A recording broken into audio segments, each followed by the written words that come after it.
నమస్తే అండి. ఏపీలో రాజకీయ పరిణామాలు ఎప్పటికప్పుడు మారిపోతూ ఉన్నాయి.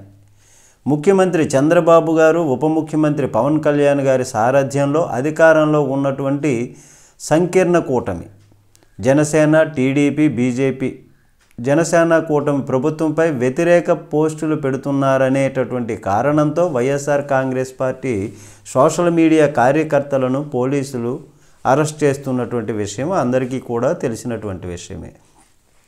అయితే మహిళలను కించపరిచేలాగా సోషల్ మీడియాలో వివిధ మాధ్యమాల్లో పోస్టులు పెడుతున్నారంటూ ఎవరైనా ఇట్లాగా పాల్పడినటువంటి వాళ్ళ విషయంలో ఉపేక్షించేది లేదని, అట్లాంటి వారికి తప్పనిసరిగా శిక్షను విధిస్తామని చంద్రబాబు హెచ్చరికలు పంపించారు. అయితే వైఎస్ఆర్ కాంగ్రెస్ పార్టీ నేతలు, సీనియర్ నేతలు, ఎమ్మెల్యేలు, మాజీ మంత్రులకు కూడా కేసులు బెడద తప్పడం లేదు. టీడీపీ ఎమ్మెల్యే సోమిరెడ్డి చంద్రమోహన్ రెడ్డిని సోషల్ మీడియాలో ప్రశ్నించారనేటటువంటి కారణంతో ఇటీవలే మాజీ మంత్రి కాకాని గోవర్ధన్ రెడ్డి పైన పోలీసులు కేసు నమోదు చేశారు. అంతకుముందు మాజీ మంత్రి మేరుగ నాగార్జున, ప్రకాశం జిల్లా ఎర్రగొండపాలెం వైసీపీ ఎమ్మెల్యే తాటిపర్తి చంద్రశేఖర్ పైన కూడా కేసులు నమోదయ్యాయి. దీనికి అక్కడితో బ్రేకులు పడలేదు. తాజాగా వైఎస్ఆర్ కాంగ్రెస్ పార్టీ సీనియర్ నాయకుడు, మాజీ మంత్రి కొడాలి నానిపై కేసు నమోదైంది. విశాఖపట్నానికి చెందినటువంటి లా విద్యార్థిని ఇచ్చినటువంటి ఫిర్యాదు మేరకు 3 టౌన్ పోలీసులు కేసు నమోదు చేశారు.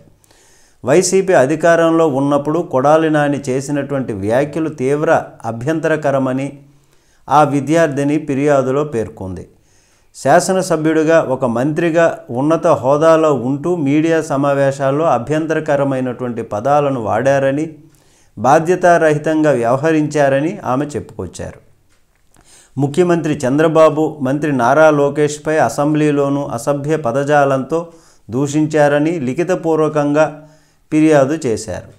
కొడాలి నాని వ్యాఖ్యలు వారికి పరువు నష్టం కలిగించాయని, అలాగే వాళ్ళ కుటుంబ ప్రతిష్టను దిగజార్చేలాగా చేశాయని, ఓ మహిళగా, న్యాయ విద్యార్థినిగా తాను బాధపడ్డానని, ఆ పదాలు ఇబ్బందిని కలిగించాయని ఫిర్యాదులో పేర్కొన్నారు.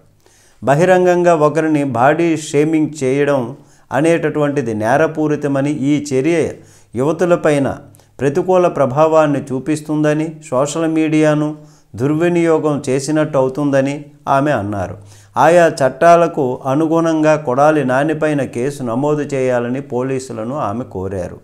కొడాలి నాని చేసినటువంటి వ్యాఖ్యలు విషపూరితమైనవని, వాటి పట్ల ఉపేక్షిస్తే ఆన్లైన్, డిజిటల్ ప్లాట్ఫామ్స్, సోషల్ మీడియాలో అలాంటి సంస్కృతిని ప్రోత్సహించినట్టు అవుతుందని, కొడాలి నానిపై చట్టపరంగా కఠిన చర్యలు తీసుకోవాలని, దీనివలన ఇలాంటి పదాలను వినియోగించే వారికి ఓ హెచ్చరికను పంపించినట్లవుతుందని ఆమె అన్నారు. నమస్తే.